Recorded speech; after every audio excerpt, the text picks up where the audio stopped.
नमस्कार शेतकरी बांधवांनो, मी महेश भट, पायोनियर सीड्स जिल्हा नाशिक प्रतिनिधी। तर मागच्या व्हिडिओमध्ये आपण बघितलं की मक्का पीक किंवा पावसाळी हंगामामध्ये जे आपण पीक लावणार आहे त्याच्या अगोदरचं पूर्व मशागतीमध्ये करायचे व्यवस्थापन। आता पूर्व मशागतीनंतर सगळ्यात पहिला विषय येतो बियाणे निवडणे, कारण की बियाणं निवडणं हे अतिशय महत्त्वाचा टप्पा असतो। याच्यामध्ये आपलं पुढील उत्पन्न आणि पुढील सगळं व्यवस्थापन अवलंबून असतो।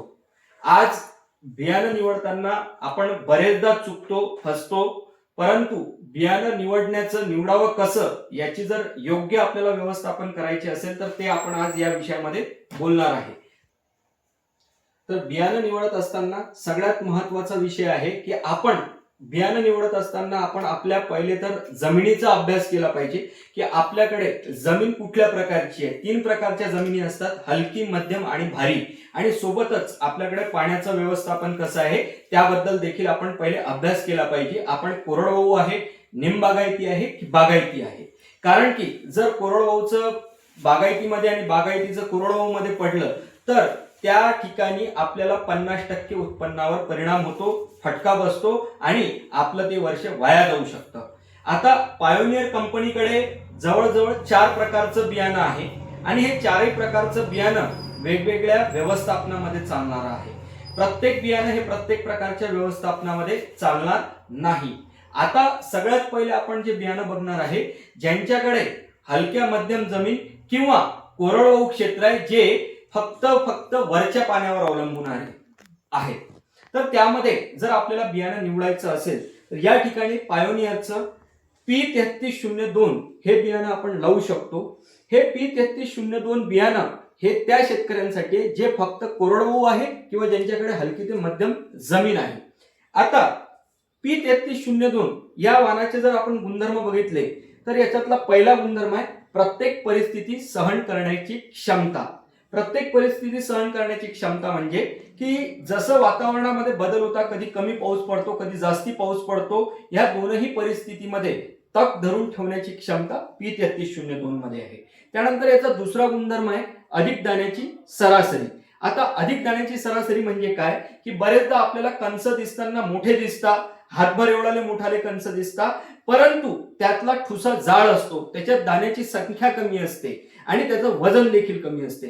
परंतु P3302 या वाणाचं जर आपण कणीस बघितलं तर यातला ठुसा हा बारीक असतो, आडव्या आणि उभ्या रांगा जास्ती असतात, कणीस टोकापर्यंत भरलेलं असतं। त्याच्यामुळे याची जी शेलिंग टक्केवारी आहे म्हणजे दाण्याची सरासरी आहे, म्हणजेच एकरी निघणारं उत्पन्न हे इतर वाणापेक्षा 3 ते 4 क्विंटल आपल्याला जास्ती मिळतं। त्यानंतर हिचा तिसरा महत्त्वाचा गुणधर्म आहे कमी कालावधीत अधिक उत्पन्न।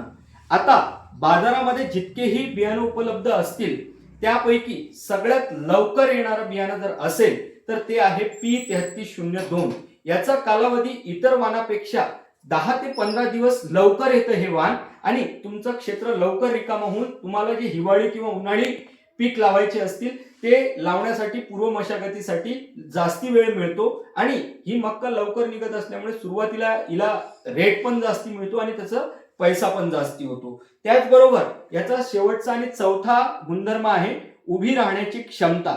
आता आपल्याकडे आपण बरेचदा बघतो गेल्या 2-3 वर्षात भरपूर मोठ्या प्रमाणामध्ये वारं वावदान आणि पाऊस पडतो आणि अशा परिस्थितीमध्ये इतर मक्का पडून जाते, परंतु P3302 या वाणाचा मुळवा आणि जारवा पसरट असल्यामुळे, याला लुमिजन ट्रीटमेंट असल्यामुळे याचे मूळ इतर व्हेरायटीपेक्षा, इतर वाणापेक्षा 3 ते 4 इंच जास्ती वाढतात, सोबतच जास्ती डेरा बनवता, पसरट होता, जमिनीमध्ये घट्ट जाऊन बसता आणि वारं वावदानामध्ये पडण्यापासून वाचवता। हे होतं आपण P3302 बद्दल जाणून घेतलं। पुढे आपण ज्यांच्याकडे मध्यम प्रकारच्या जमिनी आहे, ज्यांच्याकडे निमबागायती क्षेत्र आहे, पाण्याचं व्यवस्थापन निमबागायती असेल आणि मध्यम ते भारी जमीन असेल, तर अशा शेतकऱ्यांसाठी पायोनियरचं कुठलं वाण चालतं आपण त्याच्याबद्दल जाणून घेऊया। तर पायोनियरकडे मध्यम जमीन किंवा निमबागायती क्षेत्रामध्ये पायोनियरचं एक नवीन वाहन आलेलं आहे, त्याचं नाव आहे P34104, जे की हे मागच्या वर्षीच आलेलं वाण आहे। आता या वाणाचे गुणधर्म आपण सगळ्यात पहिले तर जाणून घेऊ। हे वाण मध्यम ते भारी जमिनीमध्ये ज्यांच्याकडे निमबागायती क्षेत्र आहे त्यांच्यासाठी हे चालणार आहे. याचा पहिलाच गुणधर्म आहे उभं राहण्याची क्षमता. पुन्हा आपण बघतोय की उभं राहण्याची क्षमता, कारण वातावरण हे दरवर्षी बदलत चालतं. कधी जास्ती पाऊस पडतो, कमी पाऊस पडतो, वारं वावदान येतं, त्याच्यात इतर वाहन पडून जातात. परंतु पुन्हा P34/104चा मुळवा आणि जारवा पसरट असल्यामुळे जमिनीवर घट्ट बसतो आणि हे वारा वावदानामुळे 34/104 पडत नाही. त्यानंतर दुसरं याचा गुणधर्म आहे, तुम्ही बघू शकता एकसारख्या आकाराचे व मोठ्या आकाराचे कंस.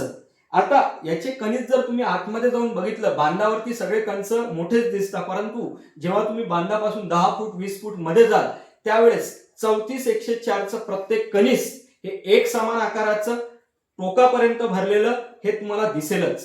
सोबतच याचा दाना हा मोठ्या आकाराचा असल्यामुळे आणि सोबतच याला रंग देखील अगदी गडद नारंगी आकर्षित रंग आहे. त्याच्यामुळे याच्यामध्ये तुम्हाला इतर वाणापेक्षा 34/104ला दर देखील 50 ते 100 रुपये जास्ती मिळू शकतो. सोबतच याची देखील शेलिंग टक्केवारी इतर वाणापेक्षा जास्ती आहे. तुम्ही याचा तिसरा गुणधर्म बघू शकता, याची शेलिंग टक्केवारी इतर वाणापेक्षा, म्हणजेच जसं की मी आधी सांगितलं की याच्यामध्ये ठुसा बारीक आहे, आडव्या आणि उभ्या रांगा जास्ती आहे, त्यामुळे तुम्हाला दाण्याची सरासरी अधिक मिळते. दाण्याची सरासरी अधिक म्हणजे उत्पन्न अधिक, वजन अधिक आणि त्याच्यामुळे तुम्हाला होणारा फायदा देखील अधिक होतो.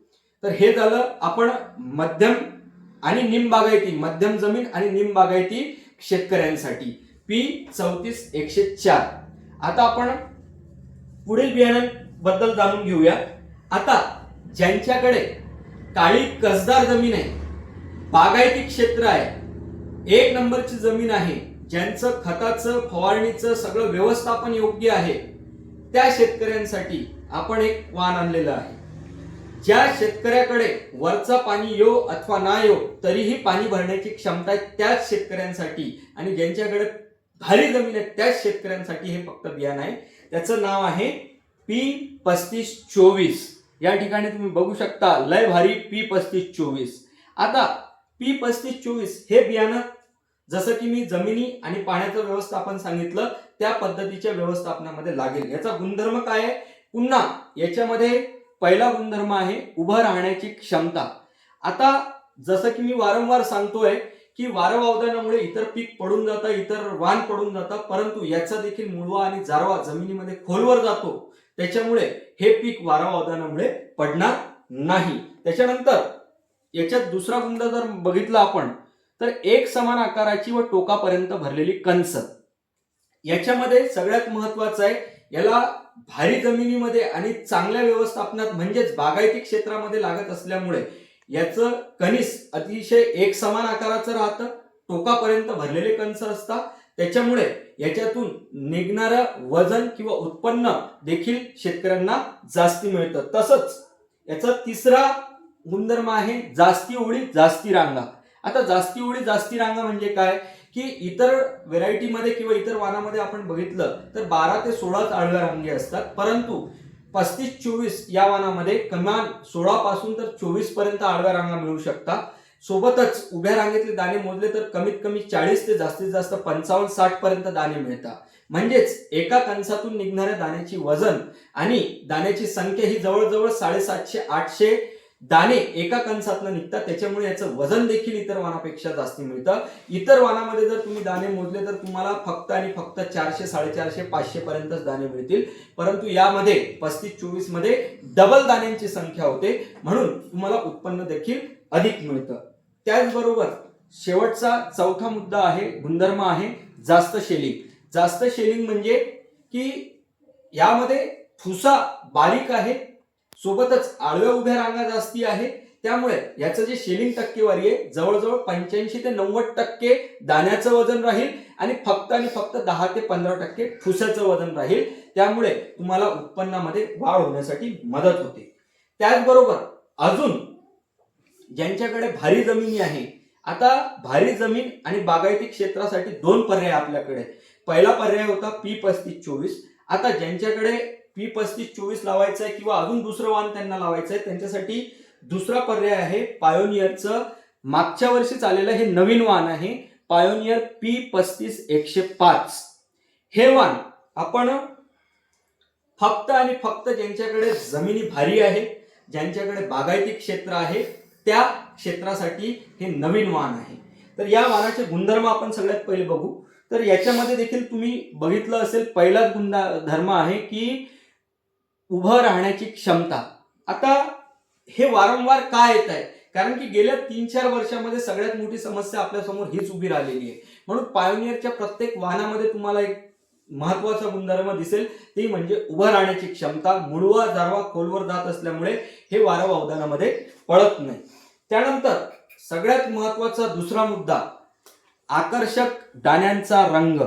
आता आकर्षक दाण्यांचा रंग, कारण की आपल्याला माहिती आहे ज्यावेळेस आपण मक्का काढतो आणि बाजारात विकायला नेतो, रंगाचा प्रादुर्भाव असेल किंवा रंग चांगला नसेल तर त्याला थोडा रेट कमी मिळतो किंवा दरमध्ये तफावत येते. परंतु P35 105 याचं कणीस किंवा याचा दाना आणि रंग हा अतिशय आकर्षक आहे. गडद नारंगी कलरचा दाना आहे.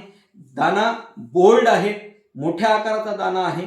त्याच्यामुळे याला इतर वाणापेक्षा, इतर व्हेरायटीपेक्षा भाव देखील अधिक मिळतो आणि उत्पन्नामध्ये देखील भर होते. त्यानंतर तिसरा महत्वाचा मुद्दा आहे एक समान आकर्षक रंगाची कंस आणि सोबतच टोकापर्यंत भरलेले दाणे. तर याच्यामध्ये सुद्धा सगळ्यात महत्वाचा मुद्दा आहे की जर कंस लहान राहिले किंवा एक समान आकाराचे नसतील तर आपण जवळजवळ 25% उत्पन्नाचा लॉस होतो. जर ती टोकापर्यंत भरलेली नसतील तर त्याच्यामुळे आपलं नुकसान होतं. परंतु P35 मध्ये प्रत्येक कणीस एक समान आकाराचं टोकापर्यंत भरलेलं मिळतं. त्यामुळे तुम्हाला इतर वाणाच्या तुलनेमध्ये अधिक उत्पन्न मिळतं. तर हे आपण सगळे मक्का वाण, पायोनियर मध्ये येत असणारे मक्का वाणाबद्दल माहिती घेतलेली आहे. सोबतच पायोनियर कंपनीची बाजरी देखील येते. आपल्या भागामध्ये खाण्यासाठी म्हणा किंवा विकण्यासाठी बाजरी मोठ्या प्रमाणात लावतात. पायोनियर कंपनी ही बाजरीसाठी सगळ्यात अगोदर ओळखण्यात आलेली होती. ज्यावेळेस भुट्टी पायोनियर ही बाजरी आलेली होती त्यावेळेस सर्व शेतकऱ्यांचा कल आणि आजही बाजरीच्या बाबतीत पायोनियर वरती सगळ्यात जास्त विश्वास असेल तर तो पायोनियरच्या बाजरीवरती आहे. तर आज नवीन एक संकरित वाण, नवीन उत्पन्न देणारा वाण, संशोधित वाण पायोनियरने आणलेलं आहे. त्याचं नाव आहे 8694. आता 8694 याचे जर गुणधर्म आपण बघितले तर याचा पहिला गुणधर्म आहे सर्व परिस्थितीमध्ये सहन करण्याची क्षमता. कुठलीही परिस्थिती असो, पाऊस जास्ती पडो कमी पडो, दोन्हीही परिस्थितीमध्ये 8694 हे वाण अतिशय बलाढ्यपणे उभं राहतं आणि शेतकऱ्यांसोबत उभं राहतं. त्यानंतर याचा कालावधी इतर वाणापेक्षा सगळ्यात कमी आहे. इतर बाजऱ्या जवळजवळ 90 दिवस घेतात परिपक्व होण्यासाठी, परंतु 8694 हे